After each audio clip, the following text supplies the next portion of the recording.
요한복음 13장 18절부터 한번 다시 한번 읽도록 하겠습니다. 요한복음 13장 18절부터 20절까지 한번 읽겠습니다. 우리 한 목소리 읽겠습니다. 시작. 내가 너희 모두를 가르쳐 말하는 것이 아니니라. 나는 내가 택한 자들이 누구인지 알미라. 그러나 내 떡을 먹는 자가 내게 발 뒤꿈치를 들었다 한 성경을 응하게 하려는 것이니라. 지금부터 일이 일어나기 전에 미리 너희에게 일러두면 일이 일어날 때 내가 그인 줄 너희가 믿게 하려 함이로라. 내가 진실로 너희에게 이르노니 내가 보낸 자를 영접하는 자는 나를 영접하는 것이요 나를 영접하는 자는 나를 보내신 이를 영접하는 것이니라. 아멘. 아멘. 자, 제자들의 발을 씻기신 이후에 하신 말씀입니다. 가룟 유다가 당신을 배신할 걸 뻔히 아시면서도 발을 씻겨주었어요. 그리고 알곡과 쭉정이가 있을 때 지금 당장 쭉정이를 뽑아낼 수도 있지만 혹시라도 만에 하나라도 10,000,000분의 1 하나라도 쭉정이 뽑다가 알곡을 다치면 안 되겠다 싶어서 맨 마지막 최후의 심판 때까지 남겨두겠다는 것이에요. 추수 때까지 남겨두겠다는 것이에요.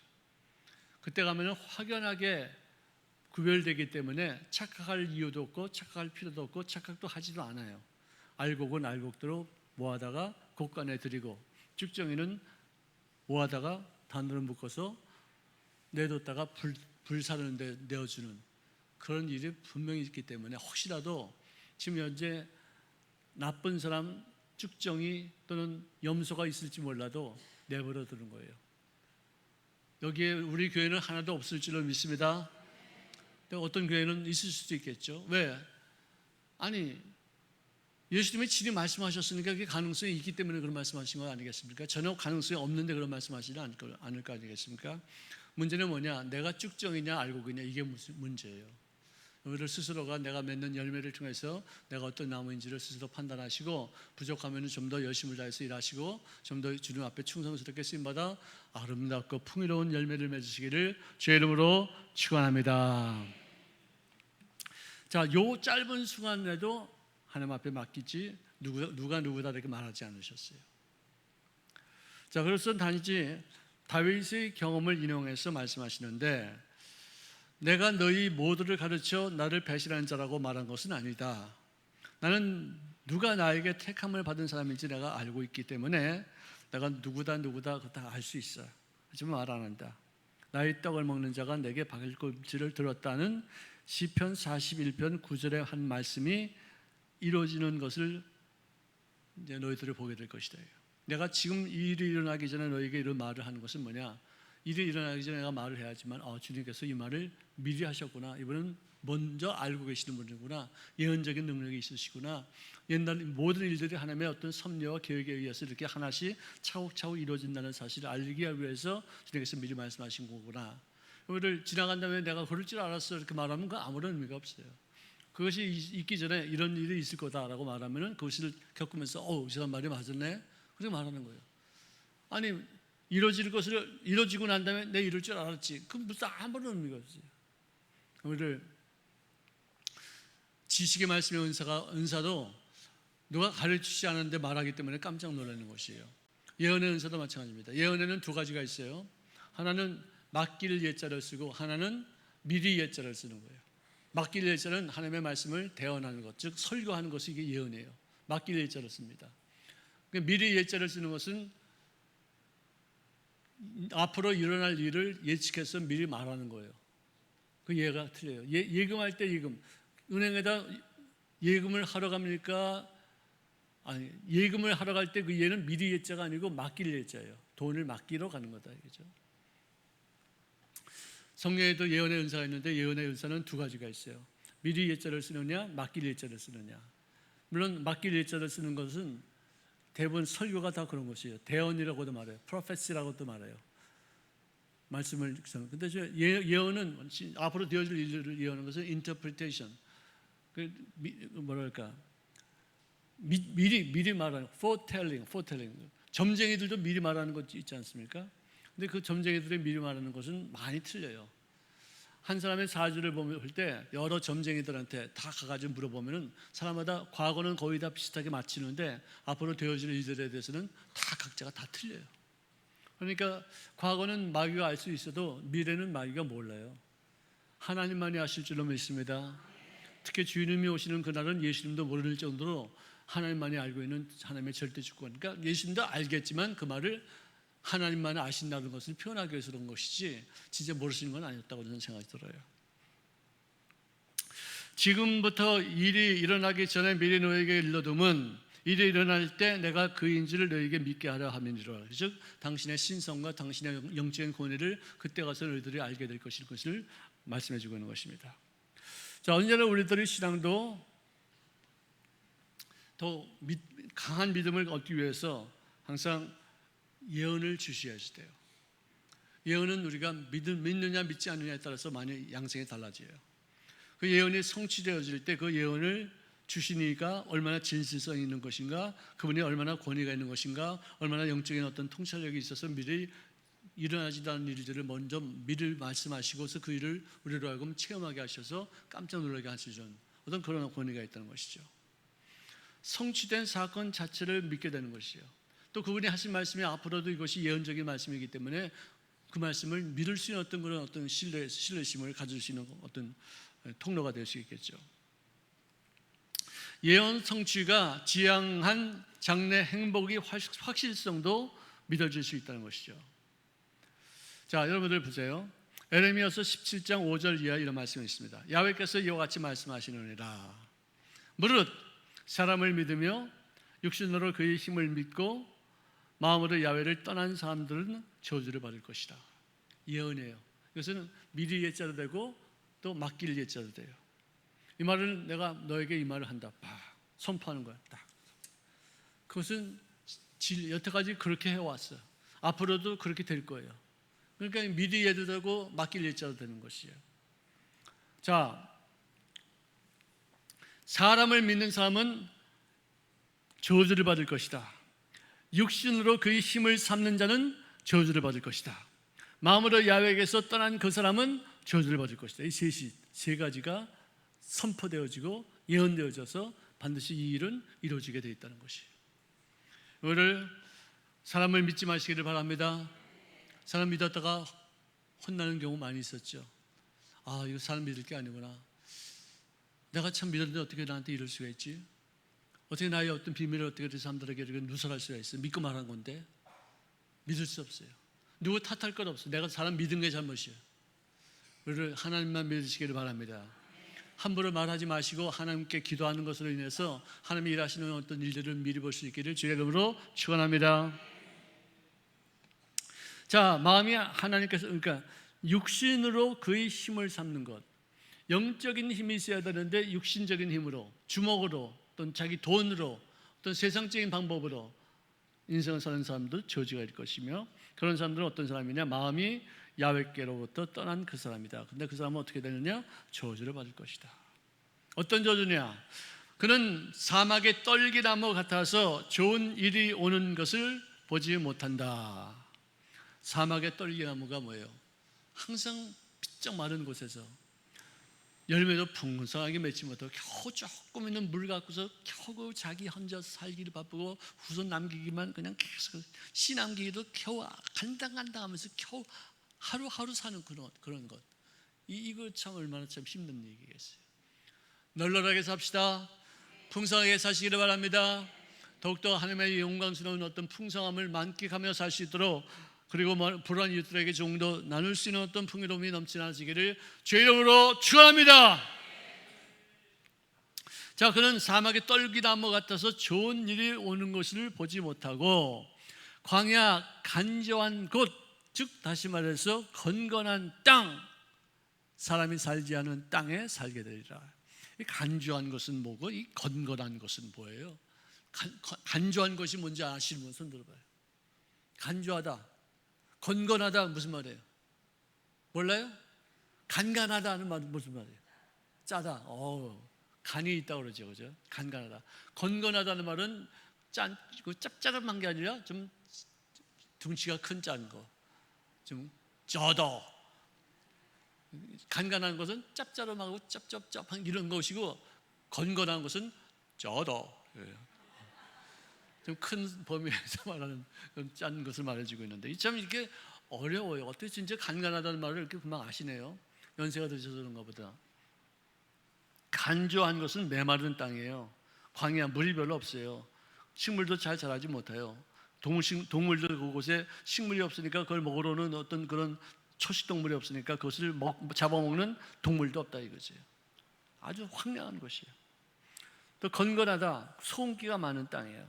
이런 사람들이 살지 않은 그런 땅에서 사니 그 인생이 얼마나 비참하고 얼마나 메마르고 얼마나 짭짤하겠느냐, 간간하겠네. 자, 하지만 이것은 이제 부정적인 예언입니다. 이제 좋은 예언입니다. 그래서 뭐냐? 무릇 야훼를 의지하는 그 사람은 복을 받을 것이니라. 여러분들에게 복이 넘쳐나게 될지어다. 하나님을 의지할 때마다 여러분들은 복덩이가 될지어다. 요셉이 그 철부지였던 인생에서 13년 동안의 그 역경과 고난과 훈련을 통해서 복덩이가 된 것이 바로 우리들의 생활 속에도 이루어지게 될 줄로 믿습니다. 아멘. 자, 야훼를 의지하며 야훼를 의지하는 건 뭐고 의뢰하는 건 뭐예요? 네? 의지하는 건 뭐고 의뢰하는 건 뭐예요? 여기 한국 사람들 하나도 없네. 네? 의지하는 건 하나님만 바라보는 거, 의뢰하는 거는 의지하는 것은 이렇게 기대는 거예요. 그분에게 이렇게 맡기는 거예요. 의뢰하는 것은 말고 그분을 신뢰하는 거예요. 믿는 거예요. 의지하고 그러니까 믿으니까 의지하죠. 그죠? 아멘. 자, 이렇게 항상 하나님을 믿고 그분을 의지하는 그 사람에게는 복이 임할 것이며, 어떤 복이냐? 그는 물가에 심어진 나무가 그 뿌리를 강변에 뻗치고, 아멘. 이 나무는요, 시편 1편에도 나오는 그 물가에 심겨진 나무가 때를 따라서 과실을 맺듯이, 그런 말이 있습니다. 시편 1편 3절에 4절에 그렇게 있어요. 3절이군요. 자, 그런데 그 나무는 원래 물가에 심어져 있는 나무가 아니었어요. 어디 있었어요? 산에 있었는지, 또는 고목나무에 있었든지, 아니면 돌 밑에 있었든지 뭔지 모르겠지만, 그러니까 내가 보기에 누가 보고서 이 나무는 참 좋은데 왜 이렇게 척박한 곳에 심어져 있을까? 이 나무를 더 좋은 환경으로 옮겨놓으면 더 풍성한 열매를 맺고 아주 좋게 잘 자랄 텐데 하는 생각에 의도적으로 뜻이 있어서 어떤 계획을 가지고서 그 나무를 캐다가 물가에다가 가서 팍! 짱 박아뒀다. 물가는 어떤 곳이에요? 항상 수분이 있는 곳이에요. 항상 가뭄이 와도 메말라져도 거기만큼은 항상 물이 있는 곳이에요. 그러니 그 나무는 땡 잡았어요. 땡 잡은 나무예요. 무슨 땡이에요? 예? 380 땡이요?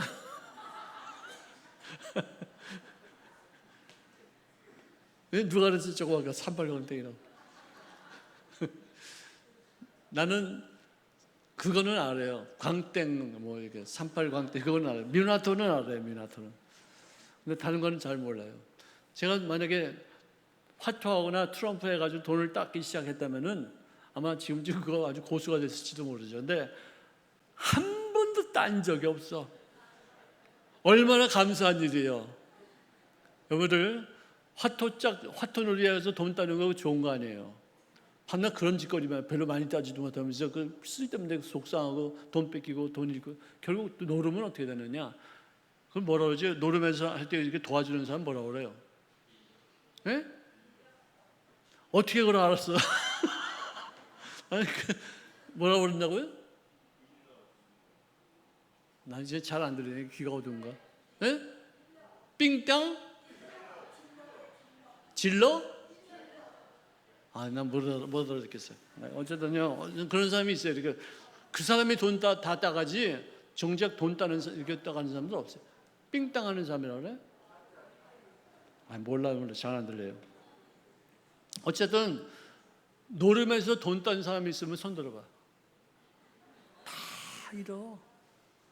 노름하면서 뭐 갖다 시켜도 먹지, 뭐 누구도 돈도 줘야 되고 거기 자릿세도 내야 되지, 뭐 이런 거 하다 보면은 다 잃어.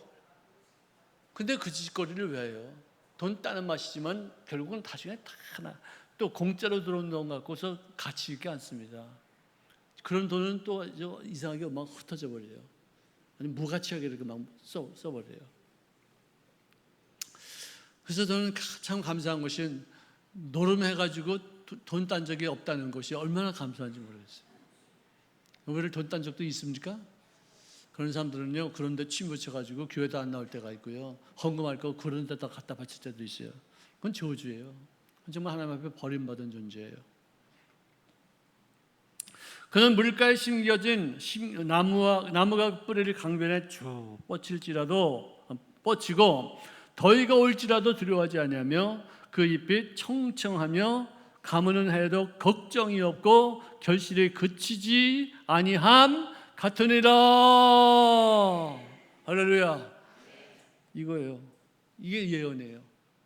이렇게 될지어다 하고서 선포하는 것도 되고, 이 말씀을 하나님의 말씀으로 받아가지고 남들에게 알려주는 어떤 그런 설교가 될 수도 있지만, 그것은 미리 예자가 되어가지고 이런 일들을 할 때는 이렇게 될 것이라는 그걸 말해주고 있는 것이에요. 어쨌든 여러분들 시냇가에 심겨지는 나무와 같이 철을 따라 풍성한 열매를 맺는 여생이 되시기를 주의 이름으로 축원합니다. 축원합니다. 아무리 어려워도, 아무리 경제가 없어도, 또 세상에 이렇게 많이 어려워도 헌금이 줄지 않는 그런 교회가 되어야 돼요. 아멘. 우리 교회는 요즘 와서 조금 많이 요즘 이게 어렵구나 하는 생각을 느낄 정도로 조금 줄었어요. 보통 때는 이렇게 준 적이 없는데 이번에는 정말 어려운 것 같아요. 우리를 정말 가뭄이 올지라도, 경제가 불황이 될지라도, 지금 현재 뭐 미국이 어떻게 금리가 어떻고 저쪽은 암을 그렇다 할지라도 내가 하는 그런 사업에는 메마름이 없고 항상 풍요롭다. 여러분 삼성, LG 이런 사람들 정말 세계적인 불황에도 끄떡없이 잘 견디고 있어요. 정말 멋있잖아요. 현대, 기아 잘 나가고 있어요. 세상에 어떤 그런 불황에 요동침을 당하지 않은 것은 뭐냐? 그의 나무가 물가에 심겨졌기 때문에. 아멘. 가뭄이 오더라도 풍랑이 올지라도 어쨌든 간에 그 나무가 뿌리를 물가에 심어서 거기서 항상 푸르 청청한 열매를 맺게 될 줄로 믿습니다. 자, 세상에서 가장 비천한 인생은 누구냐? 배신자라고 생각해요. 영국의 한 공원에 12나무를 이렇게 쭉 심어놓고 그 나무마다 이름을 세워놨어요. 베드로나무, 요한나무, 야곱나무, 맨 마지막에 가다가 가롯 유다나무를 거기다 해놨어요.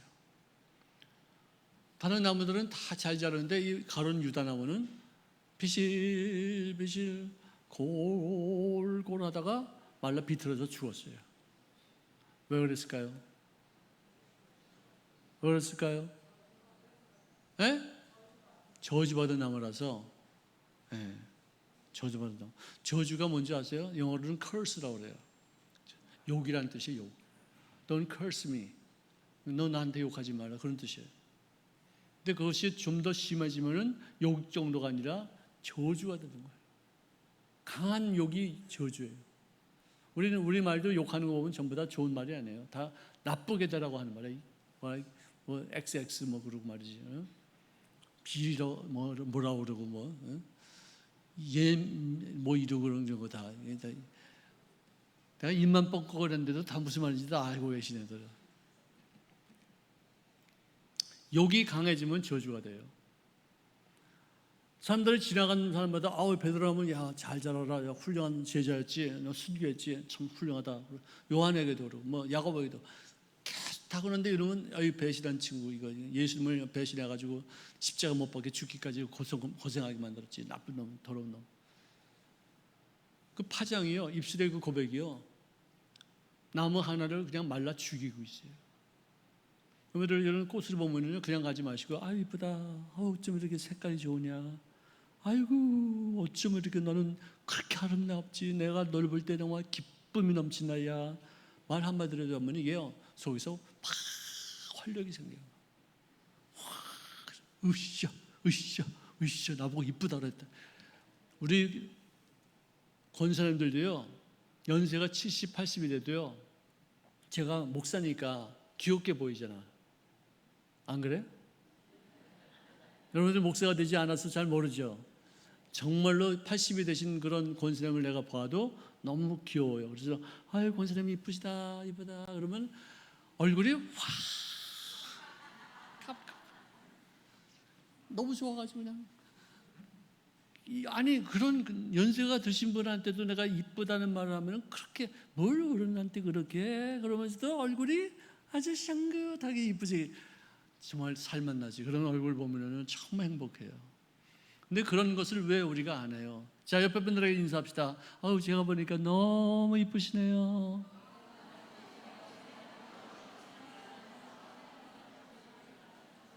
저 강장로님 옆에서 누가 나보고 뭐라고 그랬어요? 네? 장로님한테 뭐라고 그랬어요? 너무 이쁘대요? 아, 우리 장로님은 이쁘지는 않잖아, 솔직히. 우리끼리 얘기하지 마. 잘생겼지, 그죠? 잘생겼어요, 우리 장로님은. 네? 우리 장로님도 내가 칭찬해주면 좋아가지고 그냥 막.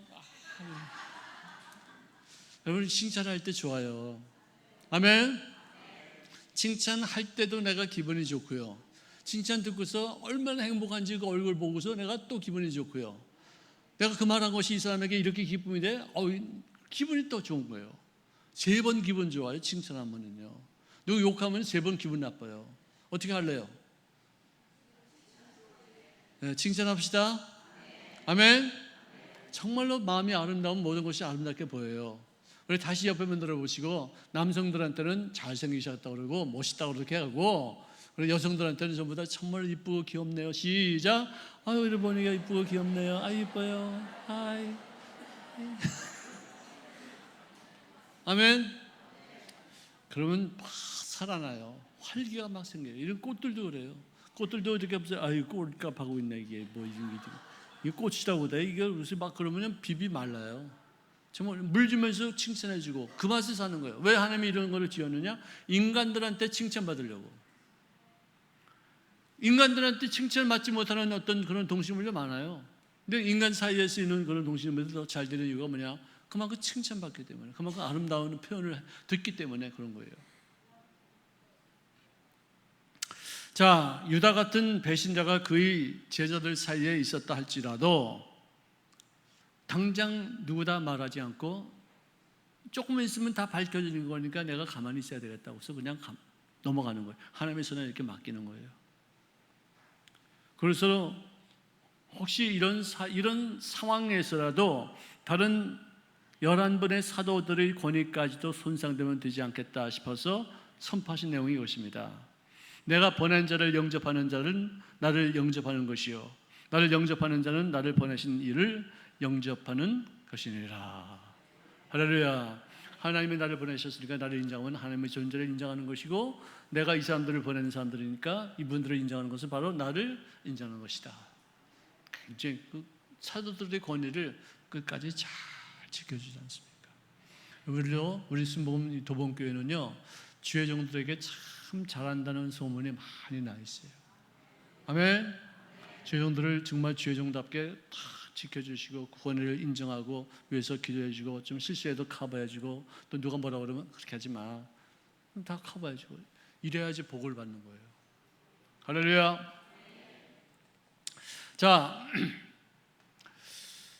노아를 우리가 보면은 그는 분명히 방주에서 나와가지고 식구들을 이제 다시 점검한 다음에 어떻게 나무 둥지에 떨어진 그런 과일이 거기서 발효를 해가지고 술이 됐어요.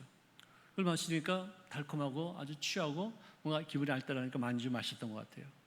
술에 취해서 실수했어요. 분명히 잘못했어요. 부족합니다. 이게 있을 수 없는 얘기예요.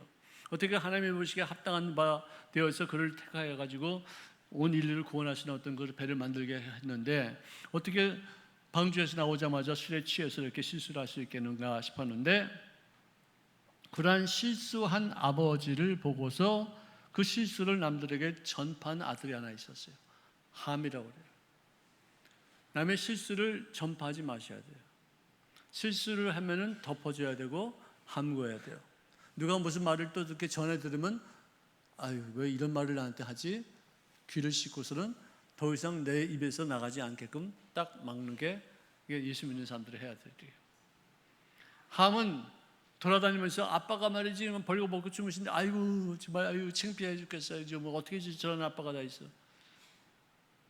누가 실수했다 하더라도 그게 사실이 아니고 사실을 떠나서 일단은 못 본 척하고 함구하고 더 이상 이것이 거론되지 않도록 이렇게 하는 게 참 중요한 삶의 태도예요.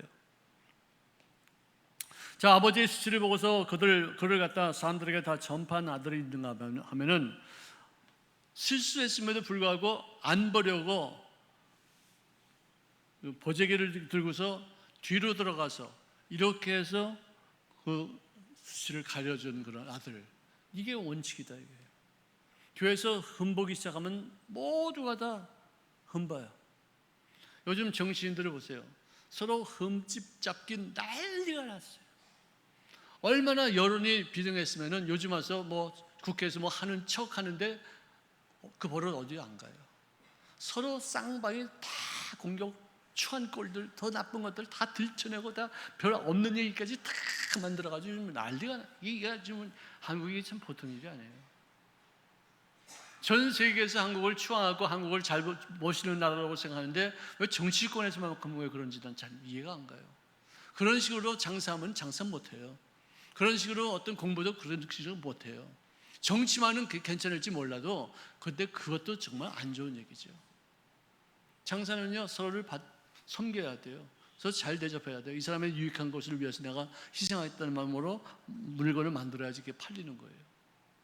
이 사람의 유익 때문에 내가 희생하고 노력하고 애써서 최고의 품질을 만들어야지 그것이 잘 팔리고 그것을 통해서 유익을 보는 것이 내 유익만 보겠다고 해서 나쁘게 만들고 비싸게 팔아봤자 결국은 다 돌아오는 건 자기에게 손해일 밖에 없어요. 정치가 그렇게 해보세요. 서로 남의 당이 잘 되게끔 서로 친절을 대하고 부족한 거 있으면 보완해주고 좋은 거 있으면 서로 같이 공유하고 나쁜 거 있으면 서로 커버하면서 이렇게 해보세요. 다 결국은 자기들 유익으로 다 돌아와요. 근데 그렇게 막 하니까 요즘 국민들이 어떻게 국민들의 생활에는 전혀 관심이 없이 이렇게 정쟁만 이렇게 하고 날 밤낮 싸우기만 하냐. 그래가지고 지금 국회가 열려가지고 뭘 하고는 있어. 근데 그 버릇 어디 가겠어요? 참 정말 안타까운 얘기죠.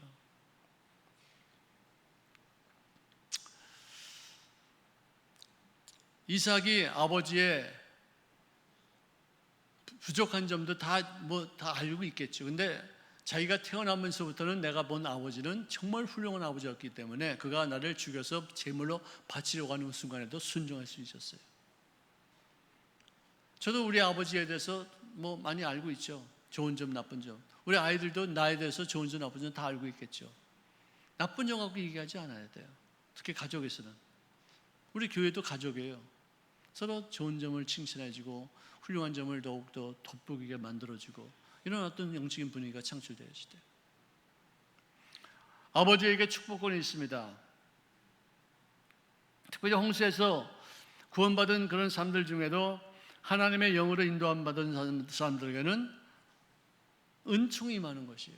아니 노아의 식구 8명이 구원받았는데 그 중에서도 미숙한 사람이 거기 있는 거예요. 그래가지고 아버지의 어떤 잘못된 것을 들춰내고 떠들고 다니고 그런 거 정말 너무 안타깝죠.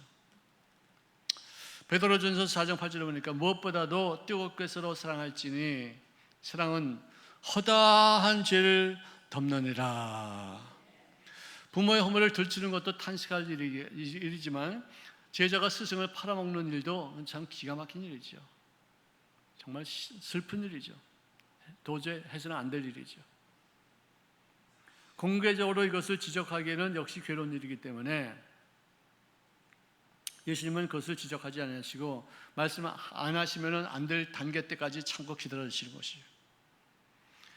자, 예수님께서 말씀하셨습니다. 심령이 괴로워 증언하시기를 말씀하기를 내가 진실로 진실로 너희에게 이르노니 너희 중 하나가 나를 팔리라 하시니 제자들이 서로 보면 누구에 대하여 말씀하시는지 의심하더라. 즉 누구라고 말하지는 않고 12명 중에서 한 놈이 나를 팔게 될 것이다. 지적은 안 했어요. 누구라고 말하지 않았어요. 그건 맨 마지막에 다 알아서 하나님이 알아서 하실 것이다 싶어서 지적하지 않았었어요. 제자들이 서로 보면서 누구에 대하여 말씀하시는지 의심하더라.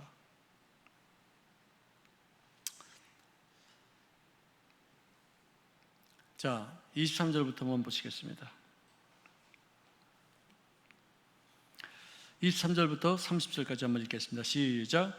예수의 제자 중 하나 곧 그가 사랑하시는 자가 예수의 품에 의지하여 누웠는지라.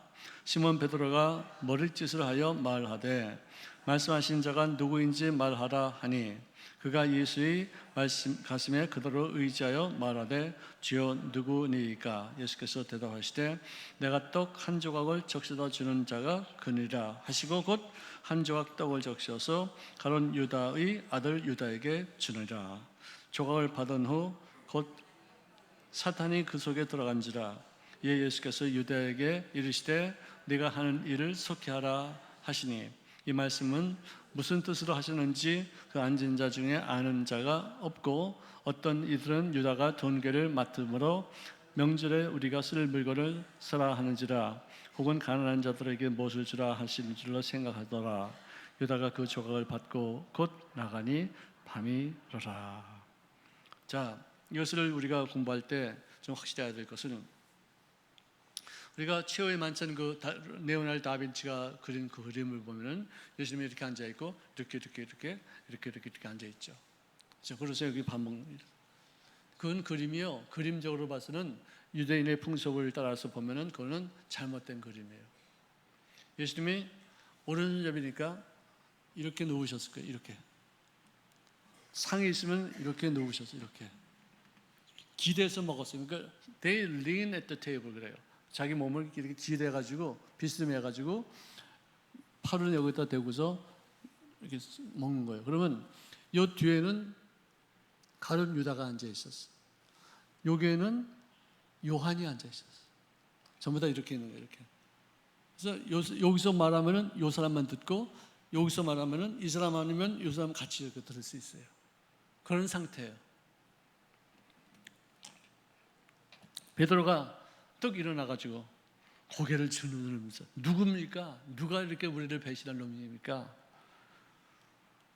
그러니까 여기 보세요. 25절 보니까 그가 예수의 가슴에 그대로 의지하여 말하되 예수의 가슴에 그대로 의지했다는 건 뭐냐? 요한이 여기에 이렇게 기대서 말을 했다는 거예요. 베드로가 누구냐고 이렇게 막 하니까 요한이 주님 누굽니까? 또 살짝 물었어요. 예수님만 들을 수 있게끔. 예수님께서 또 요 요한만 알아들을 수 있게끔 내가 떡 한 조각을 적셔다 주는 바로 그 놈이 바로 나를 배신할 놈이다. 딱 얘기했어요. 그래서는 유대인의 어떤 그 습관 중에 하나는 손님이 오면은 주인이 떡을 소스에다가 묻혀가지고 이렇게 전해주는 그런 어떤 풍습이 있어요. 그걸 받아 먹는데 그걸 찍어가지고 요놈한테 여기 찍어서 요놈한테 살짝 주었어요. 근데 아무도 못 본 거지. 유다만 봤고 예수님만 알고 그 다음에는 요한은 물었기는 했지만 떡 조각을 찍어다 주는 놈이 나를 배신할 것이다 했지만 그건 못 봤을지도 몰라. 못 봤을 것 같아요. 떡 조각을 딱 받은 후에 사탄이 그 속에 들어간지라라고 말했어요. 맨 처음에는 가룟 유다가 예수님을 팔아야 되겠다는 그런 생각을 했다는 거예요. 생각만 들어왔어요. 근데 이번에는 예수님을 팔 때는 사탄이 직접 인간의 몸속에 들어오는 첫 번째 케이스가 들어왔어요. 보통은 마귀나 귀신이 사람 몸속에 들락날락 하는데 여기는 사탄이 그 마귀 중에서 제일 우두머리가 직접 들어올 때는 언제냐? 하나님의 아들을 팔 때는 직접 자기가 몸소 들어오겠다 해서 가룟 유다에게 들어온 거예요. 여러분들 귀신은요 우리들의 들락날락해요. 마음이 어둡고 눌리고 걱정이 되고 누구 미워함이 있는 거 이거 다 귀신이 왔다 갔다 하는 거예요. 어떨 때는 괜찮아. 용서가 다 된 것 같은데 또 어떨 때는 꼴도 배시기 미워. 왜요? 또 들어온 거예요 이게. 우리가 알아야 돼 그거. 내가 누구를 미워하고 아직 용서도 못하는 거니까 아직도 이놈이 또 들어왔네. 또 그래서는 물러갈지어다 해서 막 쫓아버려야 되는데 그걸 모르고서 이 자식 나쁜 새끼, 그놈의 새끼 그냥 그래 잘 되는 바도 또 이런 생각이 또 잡혀가지고 마귀의 생각에 동조하고서 같이 미워하고 용서하지 못하고 또 응어리지고 한푸고 막 그래요. 그러다 기도 많이 하면 또 휙 나가가지고 또 아유 속이 다 훈련하냐, 기도 많이 하고 그랬더니 속이 다 시원하네, 이렇게 돼요. 이게 귀신을 이렇게 왔다 갔다 해요. 근데 마귀는 어떤 제도나 정치나 어떤 그런 사회적인 어떤 규례를 따라서 움직이는 어떤 그런 아주 참모진들이고, 그 위에 그 꼭대기에서 이 마귀들을 조종하는 사탄이 있는데, 그 사탄이 하나님이 인간을 구원하기 위해서 이 땅에 보내셨는데, 사탄은 거기까지는 몰라. 십자가에서 못 박히는 것까지는 알아. 근데 그 다음에 부활은 몰라요. 사탄은 몰라. 그를 점쟁이들은요, 과거의 것을 맞춰도 미래는 다 틀리다니까. 다 틀려요. 미래는 나의 믿음에 의해서 결정되는 거예요. 나쁜 말을 하면 그것을 믿으면 그것이 이루어지고, 나쁜 말 하면 물러갈지어다, 내가 이런 것은 내 생활 속에 이루어지지 않는다, 네가 예언했어? 안 돼. 하나님의 사람은 그런 예언 나에게 통하지 않고서 막 내가 거절하고 하나님의 좋은 것을 받아들이면 그것이 내 생활에 이루어지는 것이에요. 여러분들 좋은 것을 받아들이시기 바랍니다. 절대 긍정히 생각하시기 바랍니다. 어떤 일에도 감사하시는 것이 무엇인가를 찾아서 그것을 집중적으로 감사하시기를 주의 이름으로 축원합니다. 내가 건강한 거 얼마나 감사한 거예요. 아멘. 이 교회에 내가 이렇게 두 발로 걸어와서 이렇게 앉아있는 거 얼마나 감사한 거예요. 아멘.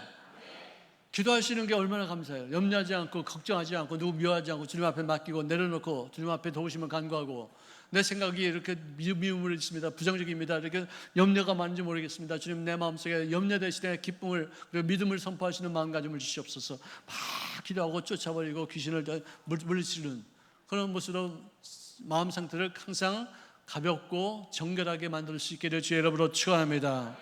가만히 있다 보면 또 어떤 때 보면 또 마귀가 또 들락날락 왔다 갔다 해요.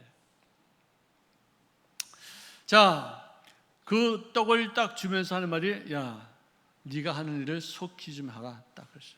근데 이 말을 앉은 사람들 중에서 누가 들은 사람도 있어요. 근데 무슨 말인지 정확히 못 들었기 때문에 명절에 우리가 쓸 물건을 사라는 그런 말인지, 아니면 가난한 사람들에게 뭘 주라 하는 말인지, 하여간 뭔가를 주라고 그랬는데 어떻게 무슨 말인지 잘 모르겠다, 이렇게 됐어요.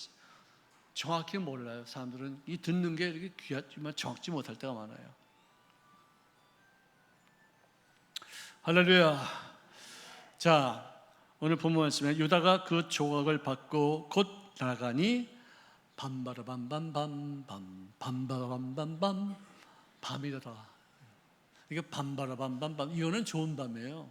이거는 새까만 저주의 밤, 이제는 암흑이고 이제는 인생 끝나고 이제는 절망, 이제는 지옥의 밤이에요. 빛이 없는 밤이에요.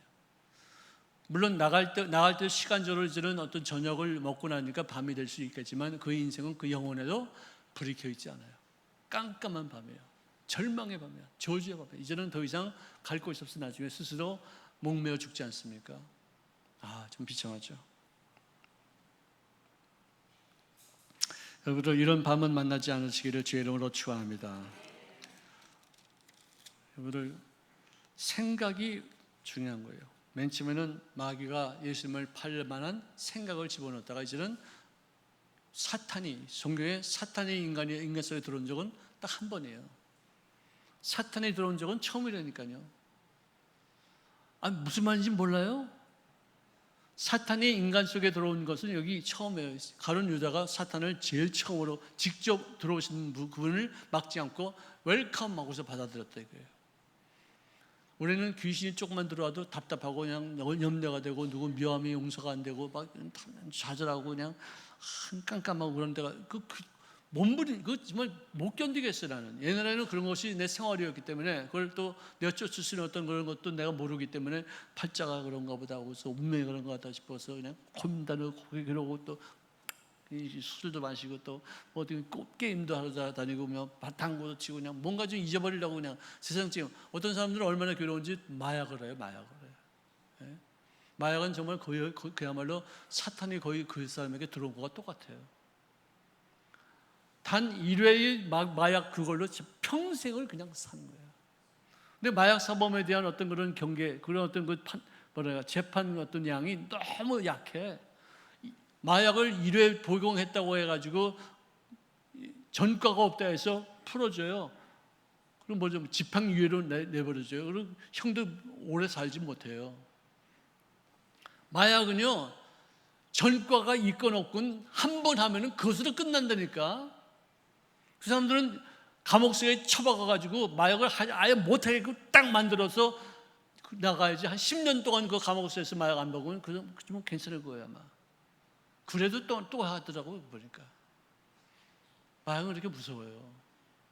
오히려 정말 감사한 것 중에 내가 마약에 손대지 않은 거 얼마나 감사한지 아세요? 아멘. 귀신에게 속지 맙시다.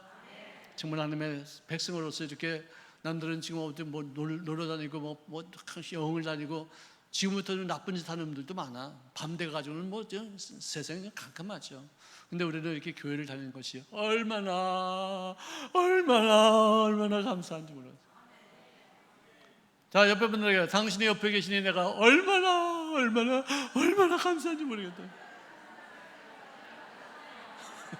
아멘. 아멘. 이쁜 사람들은 교회 오는 게 얼마나 좋은 거예요. 이쁜 사람들은 유혹도 받기도 많아. 잘생긴 사람 우리 강자님 같은 분은 얼마나 유혹받기 많아. 근데 교회를 밤 아침마다 목사님 계세요. 밥 먹으러 갑시다. 얼마나 좋아요. 진짜 살만 나죠. 교회 다니는 사람만 보기만 하면 그냥 정말 너무나도 사랑스러운 거예요. 세상의 유혹에 빠지지 않고 귀신에게 농간당하지 않고 마귀에게 속지 아니하고 하나님의 진리의 말씀에 굳굳이 서서 나는 천국을 향해서 나아간다. 할렐루야.